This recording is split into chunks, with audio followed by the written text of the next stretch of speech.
Hello students, welcome back. आज हम लोग बात करेंगे UNCTAD के बारे में, जिसको कहते हैं United nation conference on trade and development. Established in 1964 as a permanent integral governmental body, UNCTAD is the principal organ of the United Nations General Assembly dealing with trade, investment and development issue। तो आप पहले date इसको अच्छे से याद कर लीजिए कि UNCTAD का क्या डेट है, कब इसको इस्टेब्लिश किया गया था। तो इम्पोर्टेंट क्या है, 1964 को इस्टेब्लिश किया गया था। और दूसरा इम्पॉर्टेंट पॉइंट इसमें यह है कि ये जो प्रिंसिपल ऑर्गन है यूनाइटेड नेशन जनरल असेंबली का, इसको हम प्रिंसिपल ऑर्गन भी कहते हैं, वो उसका एक पार्ट है। प्लस किसमें ये डील करता है, ट्रेड, इन्वेस्टमेंट और डेवलपमेंट इश्यूज़ पे ये वर्क करता है। It is also known as United Nation focal point for the least developed countries। तो लीस्ट डेवलप कंट्री पे ये ज़्यादा ध्यान देता है, ठीक है। तो इसका बेसिक फोकस ही है जो कंट्री जो डेवलप नहीं कर रही हैं उनको डेवलप कराना। और ये इसका जो बेसिक ध्यान होता है वो होता है ट्रेड पे, इन्वेस्टमेंट पे और डेवलपमेंट इश्यूज़ पे। मेन गोल आते हैं, maximise the trade, investment and development opportunities for of developing countries and assist them in their effort to integrate into the world economy on an equitable basis. मतलब जो भी हमारी developing countries हैं उनको best बनाना trade में, investment में और डेवलपमेंट अपॉर्चुनिटीज़ में। वहाँ पे ऐसा कुछ करना ताकि वहाँ पे ट्रेड की अपॉर्चुनिटीज़ बढ़े, इन्वेस्टमेंट की अपॉर्चुनिटीज़ बढ़े और डेवलपमेंट की अपॉर्चुनिटीज़ बढ़े, ताकि वो सब भी वर्ल्ड इकोनॉमी से एक तरीके से compete कर सकें और सारे जगह पे इक्विटेबल इन्वायरमेंट बने। ऐसा नहीं कि जो बड़ी कंट्रीज़ हैं, जो डेवलप्ड कंट्रीज़ हैं, केवल वही आगे बढ़ रही हैं, जो डेवलपिंग कंट्रीज़ हैं वो भी ग्रो कर सकें। ऐसा इन्वायरमेंट UNCTAD क्रिएट करता है। नेक्स्ट आते हैं, कितनी मेंबर कंट्रीज़ हैं। तो टोटल 191 मेंबर कंट्रीज़ हैं। बहुत इंपॉर्टेंट पॉइंट है। देखिए, नेट में कई बार आप देखोगे इसका डेट ऑफ इस्टेब्लिशमेंट प्लस किसका ये बॉडी है, मतलब United nation general assembly, second, third, 191 member plus headquarters, ये सब क्वेश्चंस आते ही आते हैं। तो इसको आप बढ़िया से अंडरलाइन करके याद कर लीजिए। अब आते हैं सेक्रेटरीट के बारे में बात करते हैं। मिस्टर रूबेन स्कोप्रियो, ब्राज़ील, सिंस सितंबर 1995, 400 स्टाफ मेंबर। तो इन्होंने ये स्टार्ट किया था 1995 से, ये इसके सेक्रेटरी जनरल थे। उसके बाद इनका बजट कितना है इस पर्टिकुलर ऑर्गेनाइजेशन का, $45 million a year from the United nation regular budget and 24 million US from the extra budgetary resource. तो मतलब 45 तो रेगुलर बजट है प्लस 24 मिलियन डॉलर जो है वो इनका एक्स्ट्रा ऑर्डिनरी बजट है, जो इसको ये सेफ में रखते हैं। नेक्स्ट आते हैं, व्हाट डू UNCTAD डू, क्या करता है UNCTAD। अब इसके बारे में डिटेल में पढ़ेंगे हम लोग। Provide a forum for inter governmental consequences business where all the member state interfere freely on the policy issue concerning trade and development, carrying out the policy and research analysis, capacity building activity and technical cooperation in the following area। तो मतलब जो भी हमारी member countries है, 191 member countries हैं, उनको technical assistant देना, ठीक है, कैसे उनको डेवलप करना है, उनको पॉलिसीज़ इशू करना, ठीक है, और किस तरीके से वो अपना ट्रेड और डेवलपमेंट और अच्छे से कर सकें, ये सारे जो टेक्निकल असिस्टेंट है वो देता है UNCTAD अपने मेंबर कंट्रीज़ को। और डेटास को भी एनालिसिस करता है और देखता है कि कौन सी नेशन है जिनकी कैपेसिटी और ज़्यादा बिल्ड किया जा सकता है, किनको और इम्प्रूव किया जा सकता है। तो ये सब काम UNCTAD करता है। अब आते हैं इसके बारे में, एक एक एरिया के बारे में बात करेंगे कि कौन कौन से एरिया में किस तरीके से ये ऑर्गेनाइजेशन काम करता है। तो पहले international trade, promote the participation of the developing countries in international trade and assist them in their trade negotiation, strength service sector capabilities in developing countries, promotes the integration of the trade environment and development analysis issues related to the competition law and policy seeks to reduce the commodity dependence. अब देखिए यहाँ पे क्या बहुत सारा काम international trade में ये करता है. तो पहले स्टार्ट करते हैं. डेवलपिंग कंट्रीज़ पे इसका पूरा फोकस होता है और डेवलपिंग कंट्रीज़ को इंटरनेशनल ट्रेड में ज़्यादा से ज़्यादा इन्वॉल्व करना. कैसे इन्वॉल्व करता है? उसको असिस्टेंट दे के, मतलब उसको सही जानकारी दे के और उनके संग उनको कैसे नेगोशिएट करना है इंटरनेशनल ट्रेड के लिए, इसके लिए भी ये जानकारी देता है.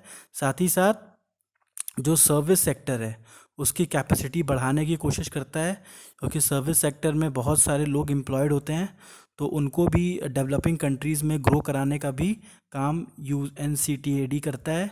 साथ ही साथ जो भी ऐसा इन्वामेंट भी क्रिएट करता है कि ताकि ज़्यादा से ज़्यादा इंटरनेशनल ट्रेड हो सके और जो प्रॉब्लम्स हैं, जो प्रॉब्लम एरियाज़ हैं, उसको एनालाइज करना और जो लॉ कंपटीशन में आ रहे हैं उसको बनाना, नई पॉलिसी क्रिएट करना, जिसके वजह से मतलब जो प्रॉब्लम्स को ख़त्म करने के लिए कुछ लॉ क्रिएट करना, पॉलिसीज़ क्रिएट करना.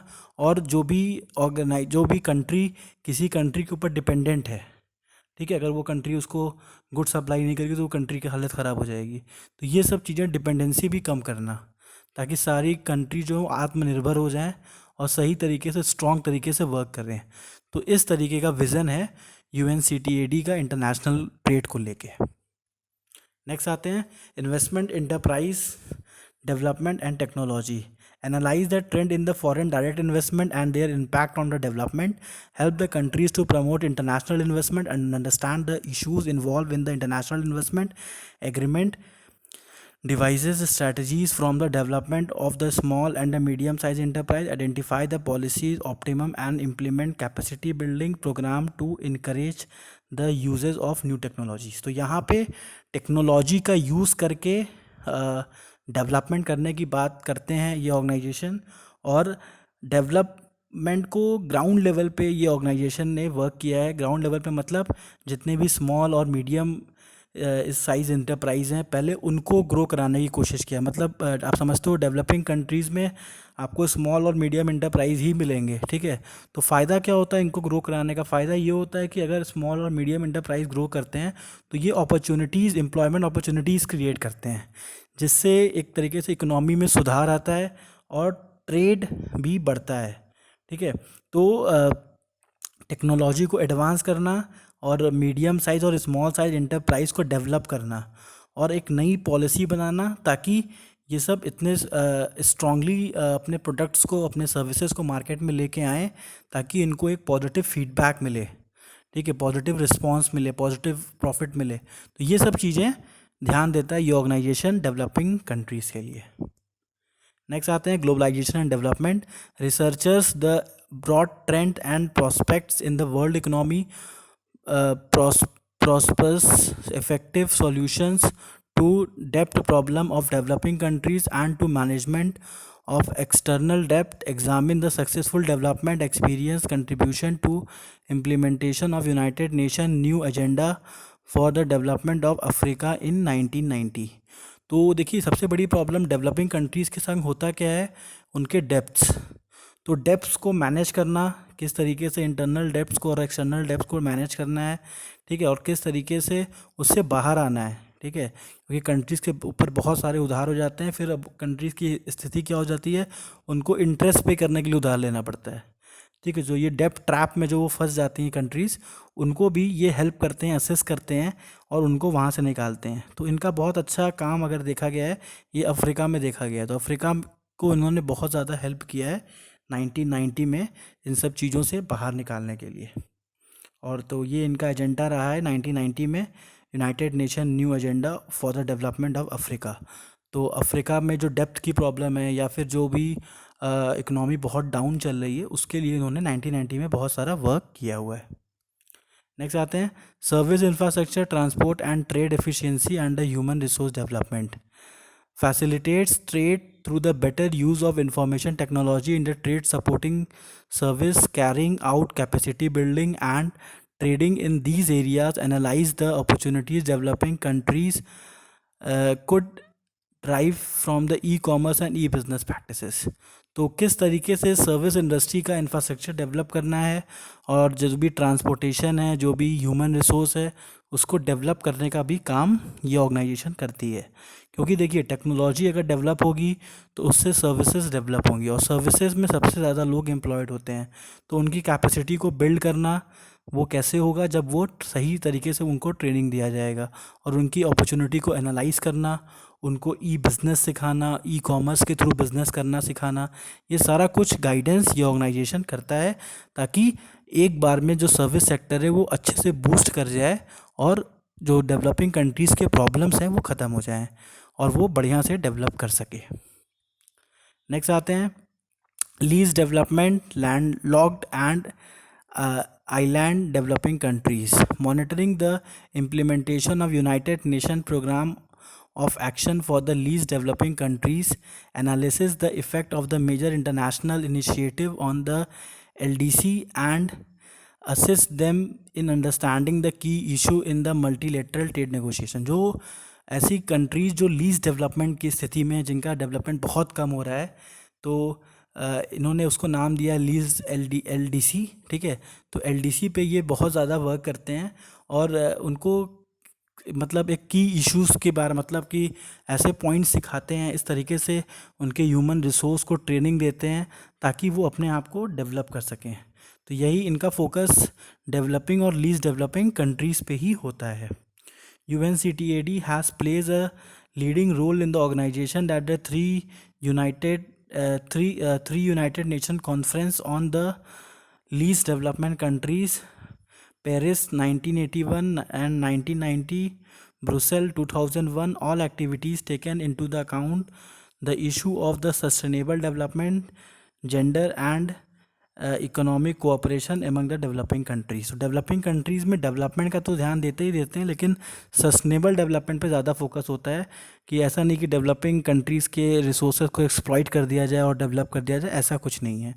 सस्टेनेबल डेवलपमेंट पे ये ऑर्गेनाइजेशन वर्क करती है कि इस तरीके से डेवलपिंग कंट्री डेवलप करे ताकि आने वाली जो पीढ़ियाँ हैं उनको प्रॉब्लम ना हो, तो वो भी कायदे से डेवलप करें। तो पूरा मतलब आप कहेंगे एक तरीके से प्रॉपर डेवलपमेंट का जो पूरा फंडा है वो ये ऑर्गेनाइजेशन डिज़ाइन करके डेवलपिंग कंट्रीज़ और लीस्ट डेवलपिंग कंट्रीज़ को हेल्प करती है। अब आते हैं trade and commodities, positive agenda initiative and the commercial diplomacy programme to assist developing countries in all the aspects of their trade negotiation. तो जितनी भी डेवलपिंग कंट्रीज़ हैं उनको हर एक एस्पेक्ट्स पे और उनके ट्रेड नेगोशिएशन पे, हर एक पॉजिटिव एजेंडा पे ये ऑर्गेनाइजेशन हेल्प करती है। Commodities diversification and development promotes the diversification of the production and the trade structure, help the government to formulate the implement the diversification policies, and encourage the enterprises to adopt the business strategies and product to the international trading system। तो diversification, commodity के diversification में बहुत help करती है। मतलब कोई भी अगर कंपनी कुछ उत्पादन कर रही है, उसको लगता है कि नहीं, अगर कंपनी को डाइवर्सिफिकेशन पे ध्यान देना चाहिए, मतलब किसी और दूसरे उत्पादन का जिसका इंटरनेशनल मार्केट में बहुत ज़्यादा मांग है और वो कंट्री उस उत्पादन को कर सकती है, तो इस पे इनका फोकस होता है कि वो कंट्री जल्दी से ग्रो कर जाए। तो कम्योडिटी डाइवर्सिफिकेशन के थ्रू ये ऐसे कमोडिटीज़ का उत्पादन कराती है कंट्री से जिस पे वो एफिशिएंट है और जिसका मांग इंटरनेशनल मार्केट में बहुत अच्छा है, ताकि वो इंटरनेशनल ट्रेडिंग सिस्टम में अच्छे से फिट हो सकें वो developing countries. Competition and consumer policies provide capacity building in competing and consumer protection laws and policies in developing countries, publishes regular updates of the model law and competition। तो competition और जो consumer policies है उसको भी लेके modern consumer के बारे में, और जो मॉडर्न लॉज में जो चेंजेस आ रहे हैं कंज्यूमर के प्रति, जो हम लोग नए नए लॉज लेके आ रहे हैं, उसको भी ये अपडेट कराती हैं डेवलपिंग और नॉन डेवलपिंग कंट्रीज़ को, ताकि वो मार्केट में स्टैंड कर सकें। क्योंकि उनको लॉ की इतनी जानकारी होती नहीं, उनको कंज्यूमर को क्या चाहिए इसकी इतनी जानकारी होती नहीं है। तो ये ऑर्गेनाइजेशन उन डेवलपिंग कंट्रीज़ के संग खड़ी होती है ताकि उनको इंटरनेशनल मार्केट के बारे में, इंटरनेशनल कंज्यूमर के बारे में, इंटरनेशनल लॉ के बारे में जानकारी दे दिया जाए और वो प्रॉपर तरीके से अपना वर्क कर सकें। Trade analysis and the information system, comprehensive computer based data information system that uses UNCTAD's database on the trade control measures and the CD-ROM version including 119 countries। तो इनका एक प्रॉपर डाटाबेस सिस्टम भी है जो कि help करता है analyse करने के लिए कि कौन सी कंट्री कितना ग्रो करी है और कौन सी कंट्री को कितना ग्रो करना बाकी है। तो उस पर्टिकुलर डेटाबेस से ये हेल्प करते हैं कंट्रीज़ को ग्रो करने के लिए। अब आते हैं investment and enterprise development. International investment and technology arrangement helps developing countries to participate more actively in the international investment rule making to the bilateral, regional and multilateral levels. These arrangement includes the organization of the capacity building seminars and regional symposia and the preparation of the series of issues paper। तो इसमें क्या बता रहा है कि internationally जो भी हमारी डेवलपिंग कंट्रीज़ है उनका भी पार्टिसिपेशन कराती है ताकि रूल मेकिंग में उनका भी हाथ हो। ठीक है, ऐसा नहीं कि जो डेवलप्ड नेशन है वही रूल मेकिंग करे, जो डेवलपिंग कंट्री है वो भी रूल मेकिंग में ध्यान देती है और उसको सपोर्ट करती है ये ऑर्गेनाइजेशन इस चीज़ में, ताकि उनका भी कुछ मनोबल बढ़े और वो ट्रेड को लेके और ज़्यादा पॉजिटिव हों और ज़्यादा से ज़्यादा ट्रेड करें। Investment policy review intended of the familiarize government and the private sector with the investment environment and the policies of the given countries। Review have been carried out Egypt, Ethiopia, Mauritius, Peru, Uganda and Uzbekistan. तो इसमें क्या बता रहा है कि investment policies के reviews भी होते हैं, जो भी ये इन्वेस्टमेंट करते हैं उसके प्राइवेट सेक्टर में, जो भी ऐसी कंट्रीज जो डेवलपिंग में है या फिर लीस्ट डेवलपिंग में, उसके रिव्यूज़ भी होते हैं। प्लस वहाँ पे एक ऐसा इन्वामेंट भी बनाते हैं कि ताकि और भी कंट्रीज़ आके इन्वेस्ट करें। तो ये सब जो कंट्रीज़ के नाम दिए हुए हैं इनके रिव्यूज़ किए गए हैं और यहाँ पे बहुत सारी कंट्रीज़ के इन्वेस्टमेंट भी कराए गए हैं। Investment guide and capacity building of the LDC। So far 5 countries have been involved: Bangladesh, Ethiopia, Mali, Mozambique and Uganda। तो ये 5 कंट्रीज़ हैं जहाँ पे जो कि लीस्ट डेवलपमेंट कंट्रीज़ के लिस्ट में है और यहाँ पे बहुत सारा वर्क इस ऑर्गेनाइजेशन ने किया है। अब आते हैं इम्प्रेटिक के बारे में पढ़ते हैं। Promotes entrepreneurship and development of the small and medium size enterprise in the 20 member countries. All information network provides entrepreneur with the access to the business database. तो एक तरीके से इन्होंने एक अपना सिस्टम बना के रखा है जिसमें जो 20 सबसे अंडर डेवलप कंट्रीज मतलब लीस्ट डेवलपिंग कंट्री में जो 20 कंट्रीज़ इनके मेंबर कंट्री में है उनको प्रॉपर तरीके से एंटरप्रेन्योर्स के उनके डेवलपमेंट प्रोग्राम चलाए जाते हैं। प्लस उनको असिस्ट किया जाता है कि वो किस तरीके से ग्लोबली ग्रो कर सकें। तो एंटरप्रेन्योर की डायरेक्टली हेल्प करती है ये ऑर्गेनाइजेशन जो इनकी मेंबर कंट्रीज़ हैं, जैसे 20 मेंबर कंट्रीज़ के बारे में यहाँ पे बता रहे हैं। अब आते हैं macro economic policy depth and developing financing policies and research papers of the submission of UNCTAD meetings and United Nations General Assembly on the issued linked on the global economic independence and the international monetary and financial system and micro economics and development policy challenges। तो यहाँ पे क्या बता रहे हैं कि अलग अलग पेपर्स भी इश्यूज़ किए गए हैं, रिसर्च पेपर्स, कि इनके वर्क के ऑर्गेनाइजेशन किस तरीके से वर्क करता है, किस तरीके से उनकी मीटिंग्स होती हैं और किस तरीके से यूनाइटेड नेशन जनरल असेंबली इनको लिंक करता है और ग्लोबली ग्रो करने में हेल्प करता है। इनके फाइनेंशियल सिस्टम के बारे में, इंटरनेशनल मॉनेटरी पॉलिसी के बारे में सारा कुछ आप देखोगे तो इसके रिसर्च पेपर्स भी इशू किए जाते हैं ताकि सबको इसकी जानकारी हो। Technical and advisory support provides support to the intergovernment group and developing countries G24 in their negotiation and discussion with the World Bank and the International Monetary Fund and with the donor countries including the Paris Club of Creditors। तो finance की व्यवस्था भी कराती है ये organisation. World bank के सामने मुद्दा रखती है कि जो कंट्रीज़ लीस्ट डेवलपिंग कंट्रीज़ में आती है प्लस इंटरनेशनल मॉनेटरी फंड के सामने भी इनकी बात रखती है ये ऑर्गेनाइजेशन, और साथ ही साथ पेरिस क्लब ऑफ क्रेडिटर्स के सामने भी इनको रिप्रेजेंट करती है ये ऑर्गेनाइजेशन, ताकि फंडिंग हो सके डेवलपिंग कंट्रीज़ और लीस्ट डेवलपिंग कंट्रीज़ के लिए। DMFAS program, computer based debate management and financial analysis system specially designed to help the countries manage their external debt, start in 1982 and now installed in 52 countries।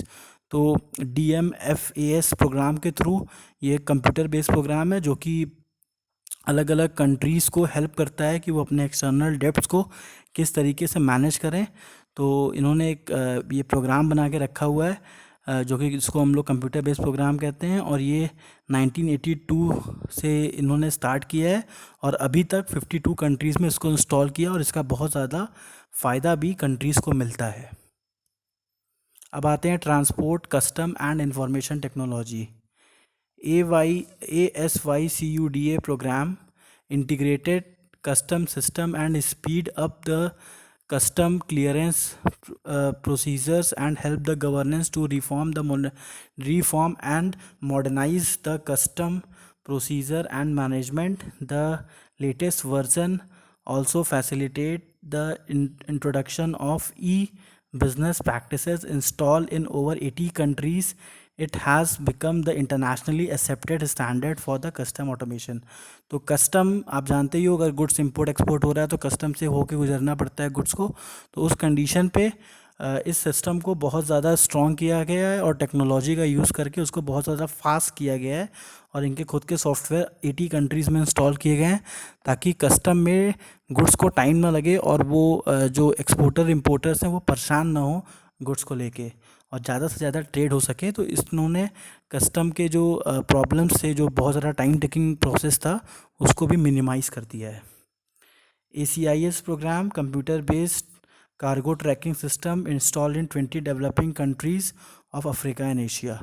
तो ACIS program भी इन्होंने computer based program run किया है जो कि cargo को track करता है कि जैसे एक कंट्री से दूसरे कंट्री में कोई हम गुड्स भेज रहे हैं तो उसको ट्रैक करने के लिए इन्होंने ये सॉफ्टवेयर बना के रखा हुआ है, जो कि 20 कंट्रीज़ जो कि अफ्रीका और एशिया की हैं वहाँ पे इन्होंने इंस्टॉल भी कर दिया है, ताकि ट्रेड जो है वो रुके ना और स्मूथली चले, ताकि लोगों का भरोसा भी ट्रेड पे हो कि हाँ हम जो गुड्स भेज रहे हैं वो समय पे पहुँच रहा है, उनको ट्रैक करने में वो ईजी रहे।